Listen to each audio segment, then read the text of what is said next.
सुखधाम भजले राम नाम सुखधाम भजले राम। জীবনে আমরা সবাই কিছু না কিছু হওয়ার জন্য দৌড়াচ্ছি, কিন্তু একটা সময় পরে বুঝতে পারি আসলে শান্তিতে বাঁচাটাই সবচেয়ে বড় ব্যাপার। আজকের এই ছোট্ট ভিডিওতে আমি শুধু কিছু সাধারণ মুহূর্ত শেয়ার করব, আর সেই মুহূর্তগুলোর মাঝখানে লুকিয়ে থাকা কিছু বাস্তব কথা। তাই ভিডিওটা শেষ পর্যন্ত দেখুন। নমস্কার বন্ধুরা, শুভ সকাল। তোমরা সবাই কেমন আছো? আশা করছি যে যেখান থেকে আমার ভিডিওটা দেখছো তোমরা সবাই খুব ভালো আছো। আমিও কিন্তু খুব ভালো আছি। চলে এসেছি আবার একটা নতুন ভিডিওর সাথে। আমি ঝুমা, তোমরা দেখছো ক্রিয়েশন অফ ঝুমা। জীবন আসলে খুব চুপচাপভাবে বদলে যায়, কোনো শব্দ হয় না, কেউ বুঝতেও পারে না। একটা সময় যে জিনিসগুলো খুব গুরুত্বপূর্ণ মনে হতো, সময় যাওয়ার সঙ্গে সঙ্গে সেগুলোই আর গুরুত্ব পাই না। ছোটবেলায় আমরা বড় হওয়ার জন্য এত তাড়া করতাম, আর এখন বড় হয়ে মাঝে মাঝে মনে হয় ছোটবেলাটাই ভালো ছিল। কারণ তখন মনটা এত জটিল ছিল না, এত হিসাব ছিল না, এত চিন্তা ছিল না।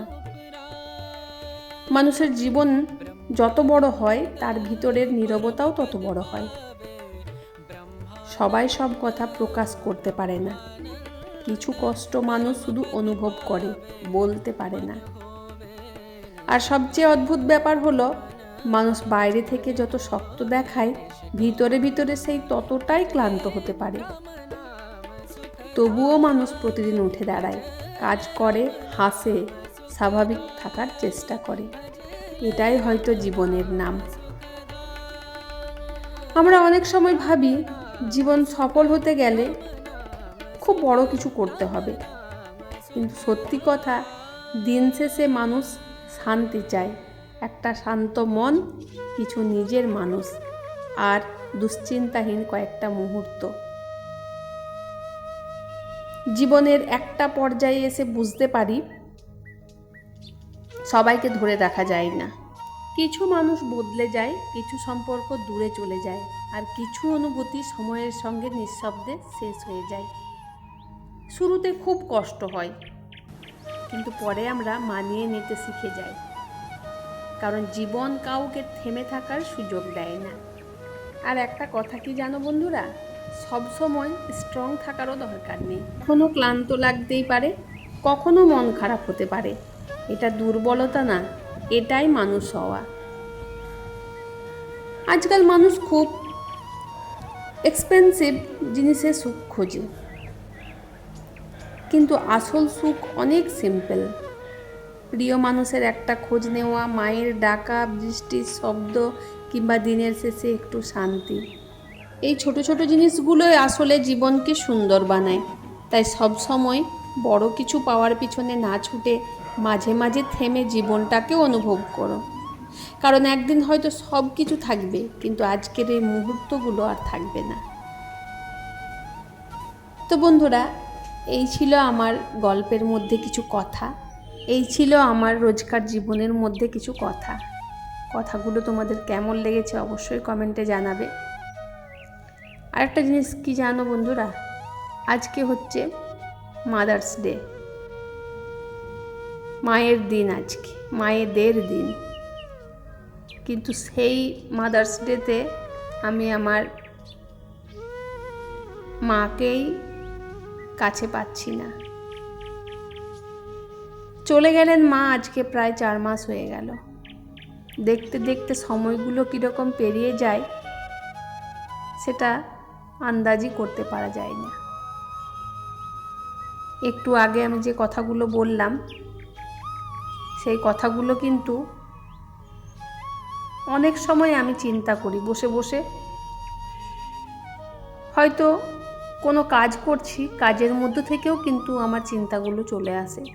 তাই কাজটাকে সরিয়ে আমি কথাগুলো অনেকক্ষণ থেকে ভাবি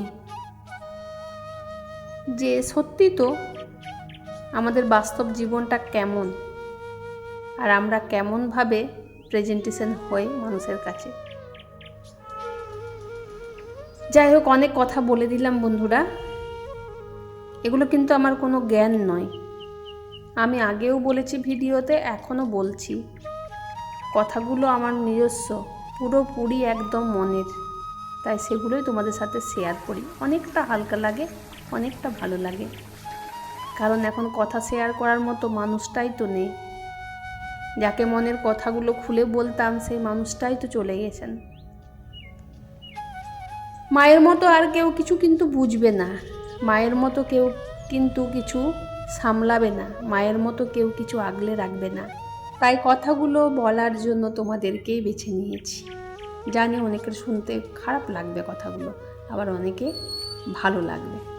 তো চলো বন্ধুরা, দেখো সকাল থেকে তো সব কাজগুলো আমার হয়ে গেল। কাজগুলো শেষ করে আমি যেখানে প্রতিদিন যাই সেখানে বেরিয়ে পড়েছি। আর দুপুরের টাইমটা তোমাদের সাথে শেয়ার করা হয়নি, চলে এসেছি বিকেলের দিকে। প্রচণ্ড ঝড়, প্রচণ্ড বৃষ্টি, প্রচণ্ড মেঘ।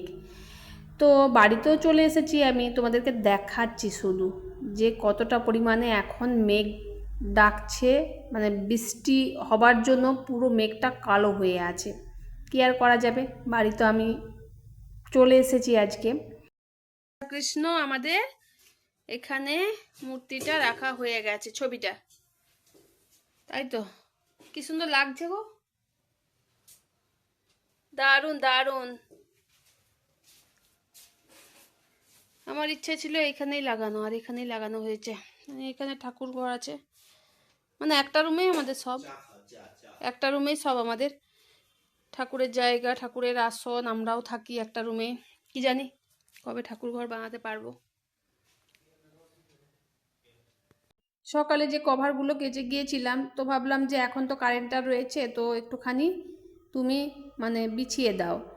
এই যে ফ্রিজের কভারটা, তারপর ডাইনিং টেবিলের কভারটা, তো সেগুলোই তোমাদের দাদাভাই একটুখানি গুছিয়ে মানে পেতে দিচ্ছে, আর আমি একটুখানি ভিডিও করছি। কারণ কি বলো তো, সবসময় আমার কাজের ভিডিওটাই তোমাদের সাথে শেয়ার করি। তোমাদের দাদাভাই মানে আমার কর্তামশাইও কিন্তু অনেক কাজ করে দেয়, সেগুলো কোনোদিন তোমাদের সামনে নিয়ে আসা হয় না। তো আজকে যখন সুযোগ পেয়েছি, সাথে সাথেই হাতে তো ফোন ছিল, ক্যামেরাটা ওপেন করে আমি তুলে নিলাম একটু ভিডিও তোমাদের সাথে শেয়ার করার জন্য।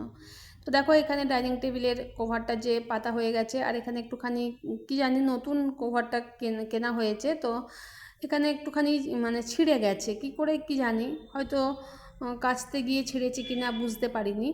তো যাই হোক, আর এখানে দেখো জলের বোতলগুলো সব রেখে দিচ্ছে, তার মধ্যে থেকে খালি বোতলও আছে, কিন্তু ওই জল মানে ভরার যে কাজটা সেটা কিন্তু ওরা কেউ করে না। হ্যাঁ, ছেলেকে বললে কিছু টাইম করে দেয়, বাকিটা আমি করি।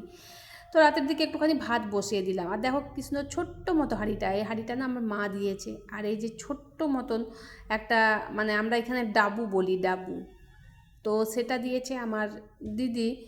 তো খেলনাপাতির মতো লাগছিল একদম পুরো। আর ওখানে চা পাতাগুলো আমি রেখে দিই, ফেলে দিই না, গাছের গোড়ায় দেওয়ার জন্য। আর এখানে একটুখানি রাতে আলু ভাজা ভেজে দিচ্ছি। তো চলো আজকের ভিডিওটা আমার এই পর্যন্তই।